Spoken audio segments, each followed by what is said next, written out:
Good evening, everyone, and congratulations for making it through February weather for a discussion of Britain's trade and exports. In the last 20 years of my professional career have been spent working to support UK business in European and global markets, most recently setting up the Department of International Trade.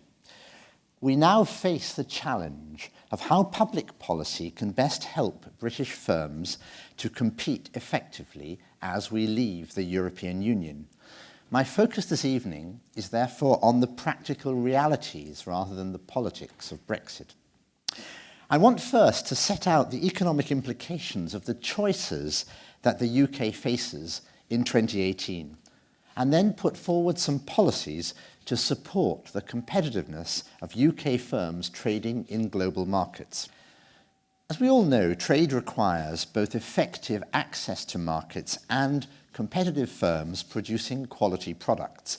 It is firms, not governments, that ultimately determine how much is exported. Governments influence market access through agreements on how markets are to be regulated, on acceptable product standards, competition policy, and, less importantly now, tariff levels, as well as through exchange rates. Public policy also helps in the longer term to shape the available skills, research base, infrastructure, and access to capital, which determine longer-term productivity and support the competitiveness of firms. Against that background, it's important for us to bear in mind that today's UK economy is very much service-based. Around 80% of our value added comes from services. UK exports account for around 21% of UK GDP on a value-added basis, with services representing more than half of that total. Business services, finance and insurance, and the wholesale and retail sectors provide as much export value to the UK as the top 12 industrial sectors. The EU takes around 46% of UK service exports. That's nearly 4 times what we export in services to the United States, which in turn is roughly twice our total service exports to India and China combined. No other overseas services market is significant for the UK. Our export of goods to Europe is around 48-49% of total sales abroad, just about 4 times our exports to the US, and 12 times current exports to China. But the distinction between what the statisticians define as services or goods is no longer as robust as it used to be. Recent estimates find that services value added directly linked to manufacturing exports, design, software, and so on, is worth more than £50 billion annually, about the same magnitude as UK financial services exports. The income gained by manufacturers and their supply chains in servicing advanced products, from aircraft to medical diagnostic machinery, is often half or more of the total value of a contract. So economic activity is more like a bowl of entangled spaghetti than separate dishes neatly labelled as goods or services. And this is particularly true of our trade inside the European Union. The European single market in services is still less developed than it is in goods, but it is the only functioning cross-border services market in the global economy, because the EU is the only organisation combining mutual recognition of qualifications, technical standards, and free movement of workers with shared regulatory structures and a legal dispute resolution system able to provide certainty to suppliers and consumers. Losing guaranteed access to service markets currently open across the EU will therefore have an immediate, significant, and lasting negative impact. The UK is predominantly a service economy, with around half of our service exports going to the EU, and there are no plausible alternative markets for these services which combine the scale and depth of current service exports to Europe. Examples of this outside the financial services sector include UK legal services, where net exports to the EU amounted to over £3 billion in 2015. Outside the single market, UK law firms, as third country law firms, would no longer be able to represent clients in European court hearings, nor engage directly with the European Commission on competition investigations. Similarly, international arbitration work depends on being able to plead before the European Court of Justice, and intellectual property disputes require representation rights before the EU IPO tribunals. Another example is the creative services sector, which currently exports over £4 billion to the EU, with more than half of our fashion, graphic design, film and video exports going to EU countries. The UK could no longer be the hub it has become for pan-European broadcasting, since the audiovisual market was opened up recently, because broadcasters are required to base themselves in an EU member state. And current EU free trade deals do not cover broadcasting and programme production rights. Our manufacturing economy is, as the logic of the single market implies, now deeply integrated with the rest of the EU. Just under half of UK exports, just over half of our imports come from within the single market. For the last 25 years, there have been no customs checks or border tax adjustments on these transactions. And the ability to move workers with mutually recognised qualifications freely between member states also makes firms more cost-effective. A lot of single market trade today is within closely managed supply chains, which require certainty of rapid delivery, clarity of technical standards, the lowest possible transport costs, and the ability to provide unified support services, for example, in data analytics, design and maintenance. Larger companies make investment decisions within the EU by comparing the cost of different plants within these integrated supply chains. Components, particularly in the automotive, chemical, pharmaceutical and aerospace sectors, often cross national boundaries several times. Value-added tax formalities continue to be streamlined, and the EU's digital single market ensures free data movement within a shared legal framework. So both services and goods trade are becoming ever more interdependent within the EU. No plausible economic analysis that I've seen concludes that the extra customs, tax, security and regulatory barriers necessarily required by a trading border, and the inevitable delays, expense and bureaucracy that go with them, could somehow increase UK-based firms' competitive advantage. Losing level playing field access to the EU's internal market and to the customs union that goes with it would therefore immediately put UK-based producers at a lasting disadvantage to their competitors within that market. So what options are available to manage this challenge? A bilateral free trade deal between London and Brussels is an obvious candidate. But the additional costs to business of such a deal compared with the status quo would still be significant. The annual administrative burden of moving out of a customs union to a free trade agreement with the EU has been estimated at over £5 billion. That's about a 350% increase on current transaction costs. Up to 5,000 new permanent customs staff would be needed, a deadweight cost to the taxpayer, as well as additional physical infrastructure to process well over 10,000 containers a day in channel ports and smaller numbers elsewhere. At present, more than half of the UK's 300,000 plus traders trading abroad trade only with the European Union. At least 130,000 of these have no current dealings with customs authorities. And the number of customs declarations is projected to increase about fivefold, from 50 million to 250 million. Any free trade deal requires rules of origin certificates for cross-border trade to ensure that there is sufficient domestic content to justify tariff-free status. One UK car company estimated it could need some 15,000 rules of origin certificates, at a minimum cost estimated of about £15 each.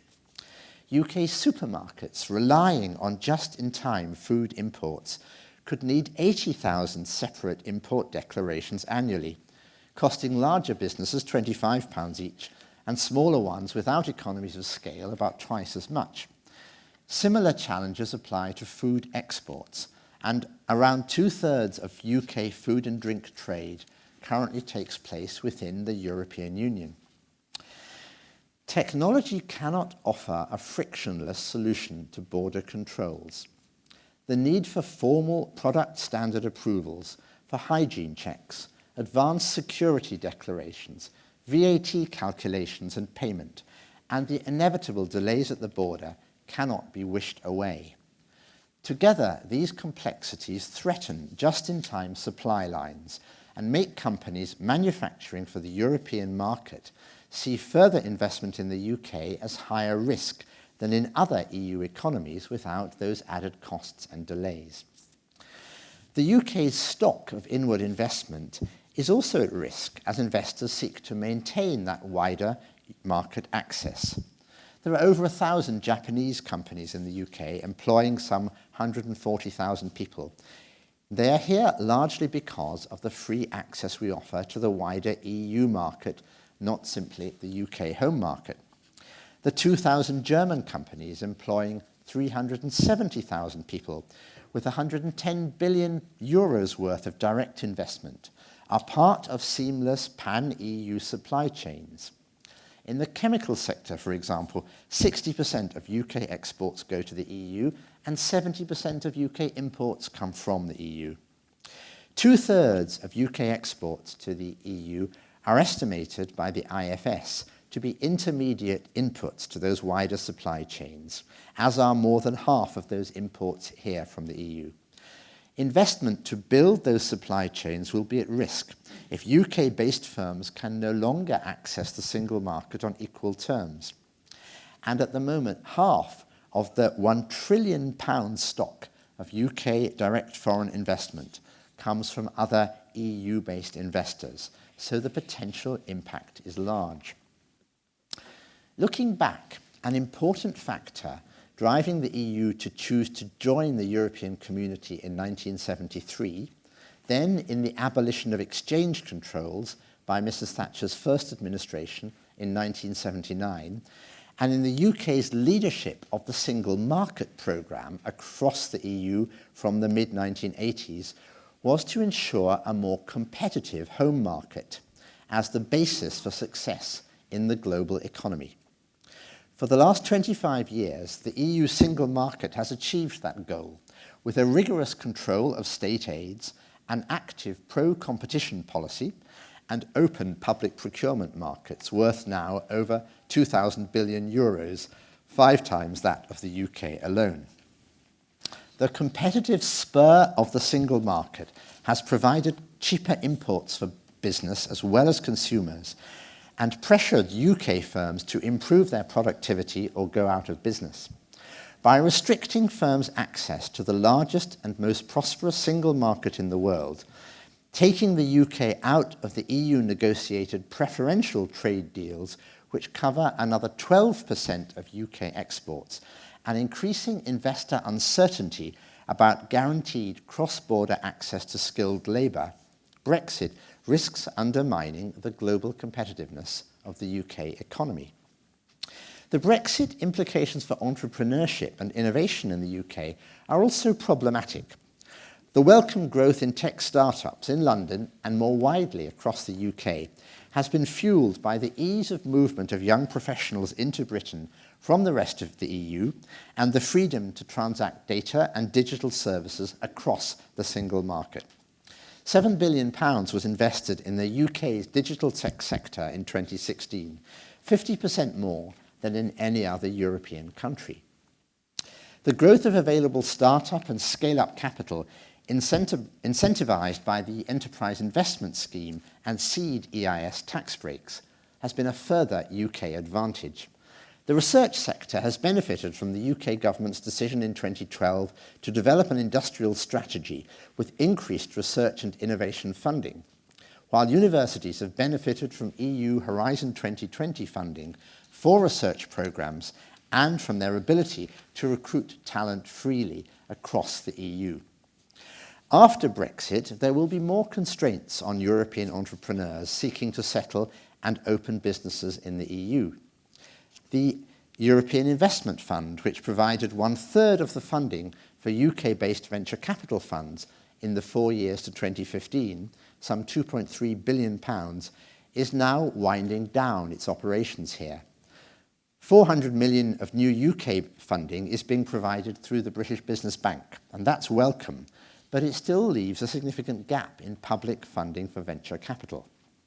For startups, the UK risks moving from being the most open major European country to being the most bureaucratic, with no guarantee that new firms can import staff freely from within the EU, the loss of significant EU funding in the research and innovation sectors, and uncertainty over the alignment of EU and UK data protection rules. Universities already report the loss of some EU staff amid worries that the UK will no longer be chosen to lead cross-European research teams funded by the EU, and wider concerns about the status of family members under more restrictive migration rules. So can these disadvantages be remedied through new bilateral trade deals with the rest of the world? It is right to look seriously at the alternative markets which may open to the UK outside the EU, some fast-growing. But as David Hume reminded us, a wise person proportions belief to the evidence. There is a marked lack of evidence that leaving the EU customs union and single market will lead to greater trade with third countries. It is, for example, unclear why third countries such as China, India, or the United States should agree to negotiate bilateral trade deals with the UK which favour Britain's comparative advantage in the service sector. They will instead seek acceptance by the UK of their own national regulatory, environmental and technical standards as part of even a limited trade deal. Given the reciprocity which runs through trade negotiations, third countries will also be aware that any concessions made to the UK will be expected by other trading partners, and the degree of their interest in the UK home market will be strongly influenced by how far UK-based firms continue to enjoy competitive access to the much larger European market. In trade negotiations, size does matter. Even implausibly favourable market access deals with some third countries are arithmetically just unable to make up for the loss of unrestricted access to more local EU markets in which so many UK producers are currently integrated. On current trade flows, a tripling of total service trade with China would not equal a fifth of the UK's current services exports to the European single market. Germany already does more than 4 times as much trade with China as the UK. The major barrier to additional UK trade with China or other markets is our lack of relative competitiveness. Moreover, for most products outside the agriculture, textiles, food and automotive sectors, tariffs are an administrative burden rather than a significant cost. Few high-value products are so price-sensitive that a reduction in bilateral tariff levels will massively shift trade. Market access in advanced service economies is largely about regulatory standards, access to data, and effective dispute resolution. Investors require reassurance that market access will not be threatened by political disagreements or arbitrary anti-dumping decisions. It is, of course, helpful to achieve more market access through negotiation. The EU, as a trade negotiator, has the economic weight to deal with China and the US as trade equals. The UK does not. The European Commission has negotiated trade deals with over 50 countries, most recently Canada, Korea and Japan, and continues to engage with the US. Some 55 billion of UK exports currently benefit from these third country deals. So for the UK to give up existing access both to the EU single market and to those preferential trade agreements which the EU has in place with 50 countries or more, in exchange for its own bilateral trade deals at some future date, is rather like rejecting a three-course meal now in favour of the promise of a packet of crisps later. There is no evidence of untapped global markets waiting to welcome UK companies. The key trade deal for the UK is therefore the one with our largest market, the European Union. Here the choice is clear. We can remain connected to the EU customs union and single market if we follow the same rules as everyone else, or we can leave. Having our cake and eating it is not an option in the real world. Frictionless trade is a phrase without legal content.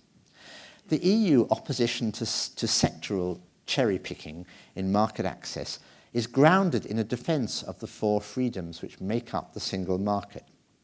To provide UK business with guarantees of full and equal access to the single market without equal acceptance of EU regulatory structures would require not so much a skilled negotiating team as a fairy godmother specialised in EU trade law. The UK could choose to unilaterally remove all tariffs and quotas, which would reduce the price of agricultural products, textiles and steel and so on.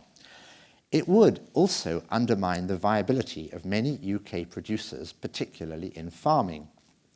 In the unlikely event that the UK took this step, other countries would maintain their own restrictions in both goods and services markets.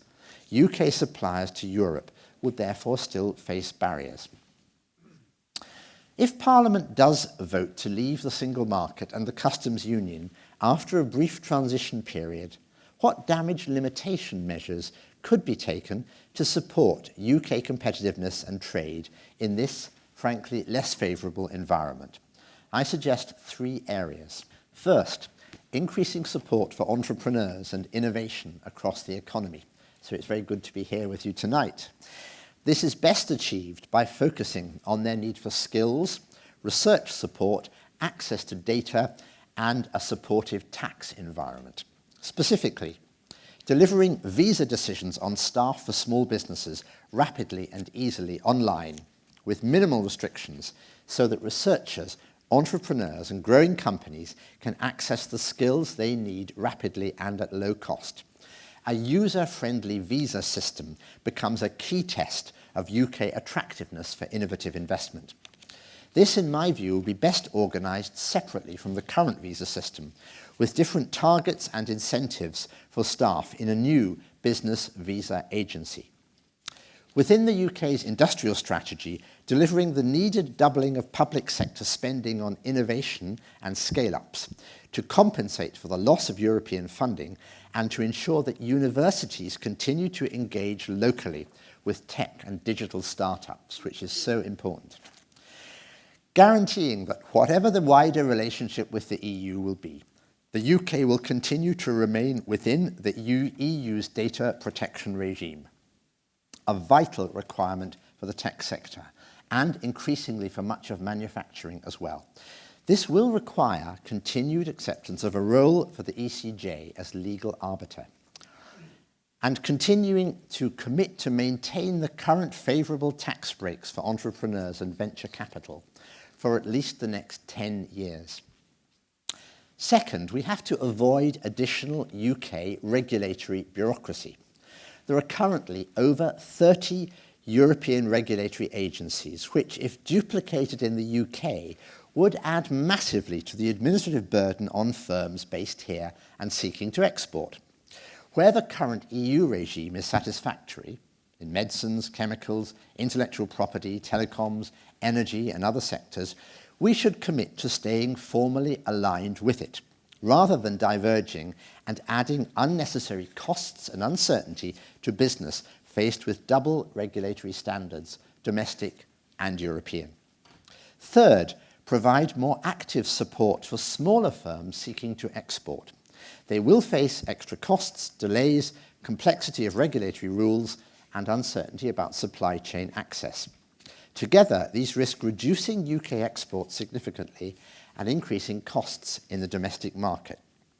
UK companies are already significantly less open to exporting than their continental competitors, and leaving the EU risks exacerbating this trend. We know there can be no export subsidy schemes. These are illegal under WTO rules and would anyway lead to immediate retaliation by our larger trade partners, as would market-distorting state aids. The government should, however, ensure its trade support bodies provide transitional funding to cover the initial cost of the extra burden of administration to smaller exporters, and use digital channels to provide targeted training to those 130,000 companies currently exporting to the EU who will be dealing with customs formalities for the first time. Continued trade missions to developing markets are worthwhile at the margin to highlight new opportunities, but do not move the dial. Growth from a low base, even in a fast-growing developing economy, is not a substitute for sales to larger, richer markets. Ministerial visits can have a limited role in less open markets, but it's not one that substitutes for underlying competitive advantage. The reality is that most companies start exporting to neighbouring markets with similar rules, which for the UK usually means European Union members, then look further afield. Making exports to Belgium or Germany more expensive and complex can have a chilling effect on sales to more distant and challenging markets. Changing specific third country rules which hold back exports, for example, intellectual property theft of branded goods, is something that the EU, with its massive trading footprint, can do more effectively than the UK. An urgent negotiation priority for 2018 must be to confirm that UK firms will continue to benefit from guaranteed market access to EU-negotiated third country trade deals after the end of March next year. Otherwise, Range Rovers exported to Korea could face higher tariffs. Canadian public procurement markets would be less open to UK firms. UK value added would no longer count towards EU value added in free trade deals. And UK exporters will lose a level playing field in Switzerland, Norway, and other European Economic Area members. Similarly, the transition period must be flexible enough to dovetail smoothly with any new UK-EU trade deal, which is likely to require at least 5 years to agree sector by sector. The EU has a complex set of national interests to take into account when determining its negotiating position, and this takes time. To summarise then, trade requires a competitive economy.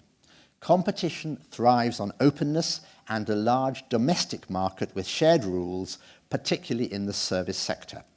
Leaving the customs union and creating barriers within the single market, which takes around half of our trade at present, must by definition move the UK economy away from openness and thereby reduce the ability of UK firms to attract investment, compete and export globally.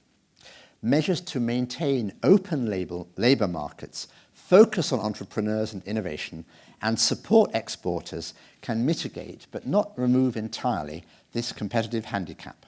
That is what the facts tell us.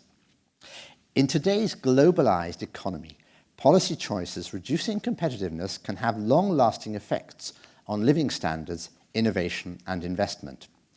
The question, therefore, is how far the undoubted economic harm to UK jobs, growth, tax revenues and public services caused by moving away from full EU market access can be justified on wider grounds.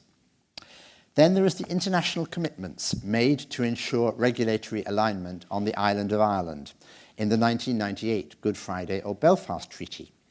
It is significant that in paragraphs 49 and 50 of the 8 December 2017 joint report with the European Union, the UK government committed itself to maintaining full alignment if no alternative solution were to be agreed.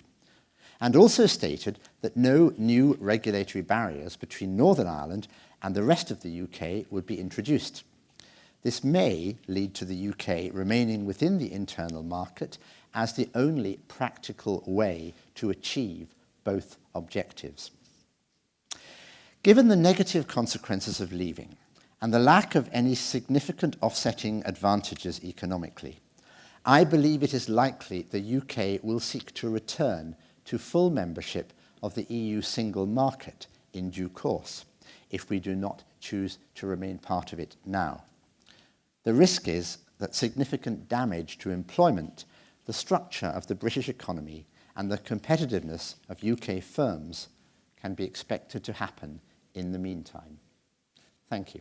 Good evening. My name is Bill Schomburg. I'm a journalist with Reuters, and I used to cover international trade in Brussels a long time ago, but I'm a bit rusty.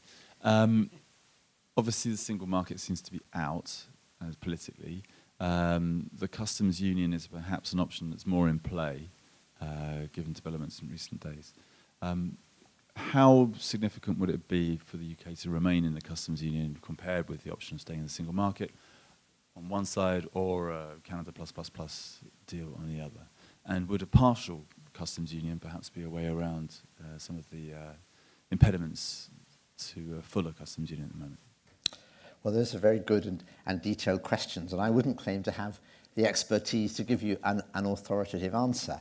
I think what we do need is a high level of disaggregated analysis on these issues.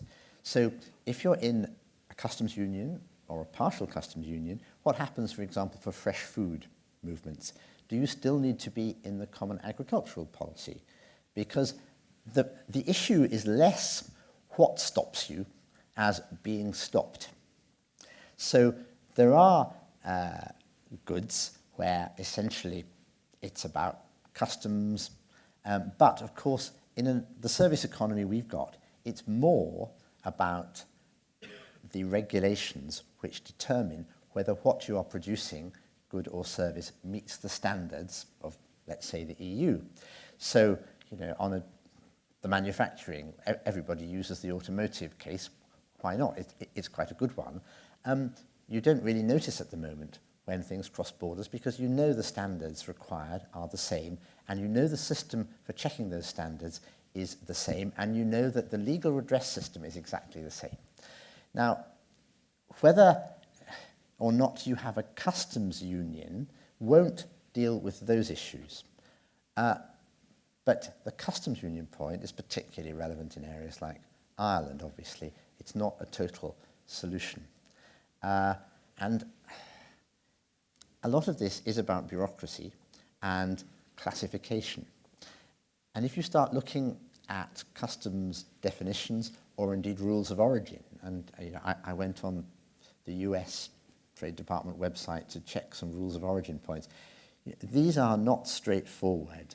And defining precisely what your goods are, which category they fit into, and what's going on there, this is a non-negligible issue. So I think we have to remember, and it's, of course, over 40 years since we had customs barriers, they are a significant additional impediment to some forms of trade, not to all. Hi, I'm Craig Melson, and I work for Tech UK, which is the tech sector's trade body. Now, I was wondering, what kind of impact could other EU member states have on the delivery on some of the policies that you suggested, staying in a partial customs union, kind of staying in a single market? Could there be member states of the European Union that choose to veto or see competitive advantage in the UK not doing so great or getting a great deal, and that could actually kind of prevent the EU end from agreeing to some of your ideas?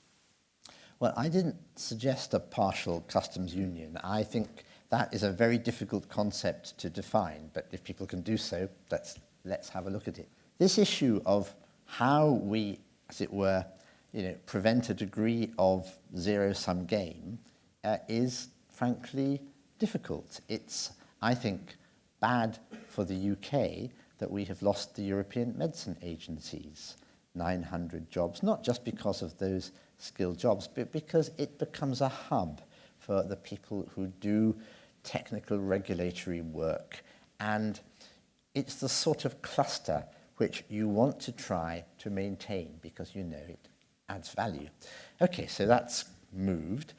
The question then is trying to ensure that in other sectors where the UK's remarkable tech innovations, and your organisation has played a great role in this, how do we prevent unnecessary or occasionally gratuitous barriers from being put up?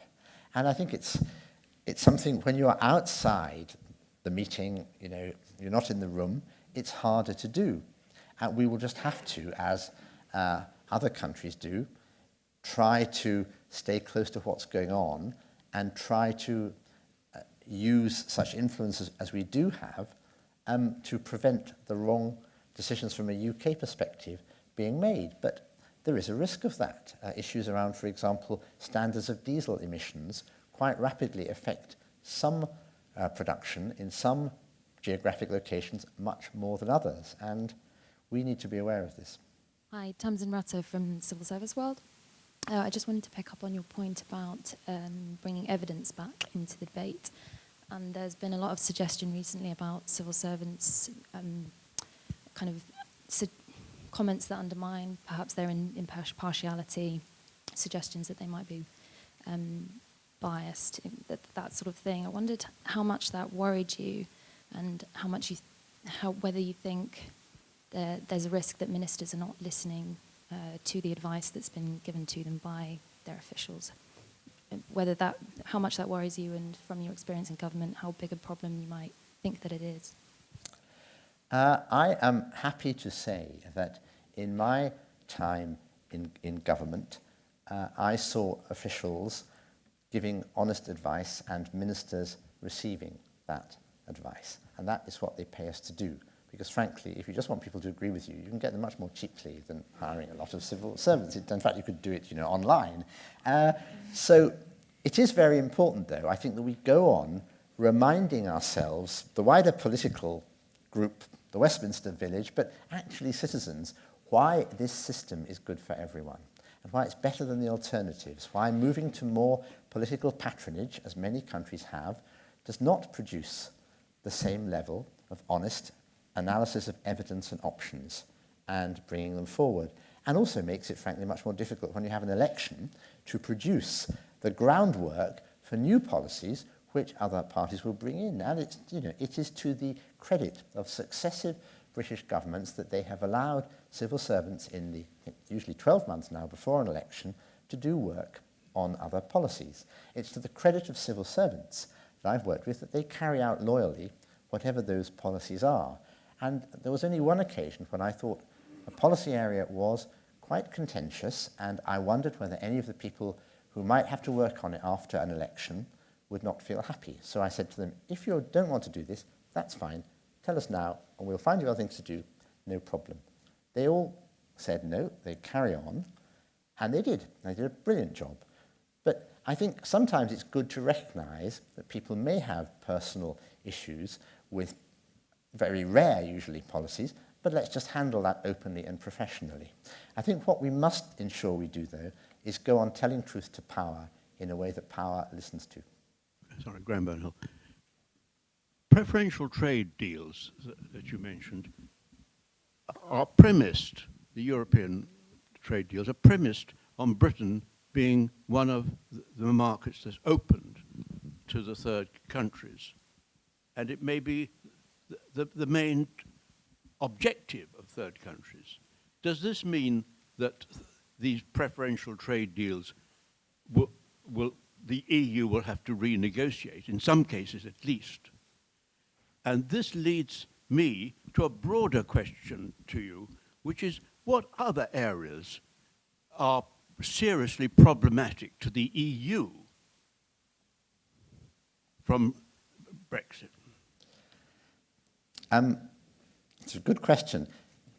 My answer to the second one is subjective, but I do believe this. I do believe the United Kingdom has brought a lot of openness to the European Union. Some would say more openness, and it's still not as open as it should be, but because of our influence on open trade, on open investment, on competition and restriction of state aids, the European Union single market has I believe, been significantly more open over time than it would have been otherwise. And there is a risk when we're not around the table that the EU becomes a bit more protectionist, which I think would be bad for the EU and also not good for the rest of us.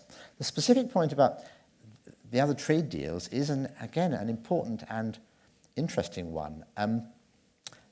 There is some sign that some of the other countries who've made trade deals say, but hold on, you're getting a bit smaller. This, I think, helps the EU and the UK to argue together that after we legally leave, the UK should continue to be considered as part of those trade deals, but that is not a legal given. Countries do not have to do that because if you take the EU-Korea deal, it's between the European Union and Korea. Now, the UK has a strong interest, it seems to me, in continuing that deal, certainly for some time and until we decide that we want to do something differently. But that requires the agreement of the Koreans, as any other third country, because it's no longer legally binding. And there are some tricky issues around rules of origin and value added once the UK is outside, which we'll have to find a pragmatic way through. So there's quite a lot of complexity to be sorted out in those deals. Hello, I'm Sunny Ahuja. I work for a company called Sunmark. We're a trading company which actually trades primarily outside of the EU. My question to you is based, I've got two questions, but I may ask you at least one. Where politically there may be pressure on the European Commission to inhibit trade, to make it a disincentive for any other country to want to exit the European Union, surely there are numerous companies within Europe that actually want to carry on trading. So in the example of the perishable goods that you mentioned, if somebody in Germany wants to buy, British rhubarb, they'll want it to go through customs as quickly as possible. So whilst the pressure politically may be to slow down trade, actually a German supermarket might well say, well, actually, no, we don't want this. This is bad for us. Do something about it and actually make it easier to trade. And the short answer is yes, I hope so. But there's also a risk that they decide that getting rhubarb from Britain is too much of a hassle and it's taking too long. And last week a container got mixed up in some hold-up, so they'll get it from somewhere else inside the EU. The other problem on customs, I'm afraid, is of course it's not just about us. Any customs barrier has two sides. So even if Britain has a superb state-of-the-art, as digital as you can make it, customs system, unless you've got that in Calais and Rotterdam and Ostend and so on, then it doesn't work. It doesn't work as well. So there's a real issue about shared infrastructure and how long it's going to take, because we've tripled cross-border trade since we last had borders in 1992. If you're going to, I think there's an intention to harmonise standards across, between Britain and the European Union, even after Brexit. Wouldn't that just make trade actually still, I understand there's still going to be a problem with customs, it will slow things down, but it doesn't necessarily need to be a nightmare, does it? It depends whether you're legally inside the single market or not, and that, I'm afraid, is a bit of a binary choice, because if you say you've met the same standards, people say, well, how do we know? How do we know on the continent that this chicken really is from Britain, hasn't come from America or whatever, which doesn't meet the same rules? So I think if we're not following the same legal standards, we can obviously try to facilitate trade, but it's not going to be as frictionless as it is now. It just can't be. We're personally acquainted, but I'm Martin Bond. I'm a senior fellow at Regent's University now, but previously having worked in Brussels. And I just wondered, looking a little wider than the problem of the containers and the crossing the borders, as it were, to in whose interest the prospective changes are going to be that we're going to face within a year or so. And very broadly, you've outlined the grand advantages for people to maintain employment in this country, quite clearly. A derivative of employment is government income, so tax base will be better in this country if we take more concern, more heed of evidence, and in all probability, managers of business. That's to say, the entrepreneur personally, if he's using his own money, or managers of bigger businesses, notably those involved in export-import, not necessarily otherwise. I just wondered, looking further than that, to owners of capital who seem to be outside this discussion and debate, And it seems to me that the shifting profile of where profit can be made, which is primarily what will drive capital, is only really touched around the issue of FDI. Apart from that, I don't really see where it comes into the equation, in which case people will presumably withhold using capital until they see which way the cards fall, and will then decide where greater profitability is. And from most of what you've described, it strikes me that profitability will be reduced in this country, and more attractions will be within a very contained market, and notably, clearly contained market, which is continental, essentially continental. Is that right, or is there more to say about owners of capital? I think it's a fascinating area which probably merits another separate discussion. I think it is certainly true that in the most integrated areas of manufacturing and services, companies do make their decisions about capital allocation according to, well, you're joining the shorter queue, having least uncertainty, and a 5, 10, 15% differential in price, which can be caused by delays as well as the cost of inputs, is enough to shift the dial. And once you've moved some of those processes, it's very hard to get them back. There are other areas, of course, you think again of oil and gas, say, where capital decisions probably won't be that different unless you think that the energy market in Europe is going to behave differently or be regulated in a different way because the UK may be regulating separately. So there's a set of indirect issues around regulation, which would also apply, say, in telecoms and market access there, or aviation. And I think it's important for us to look not just at the direct bottom line decision of costs of labour inputs and so on, but also at regulatory cost and uncertainty going forward. And from a UK point of view, ideally to follow the same rules to avoid two sets of rules, but also to give as much legal certainty as we can. Those won't be changed unilaterally. Thank you.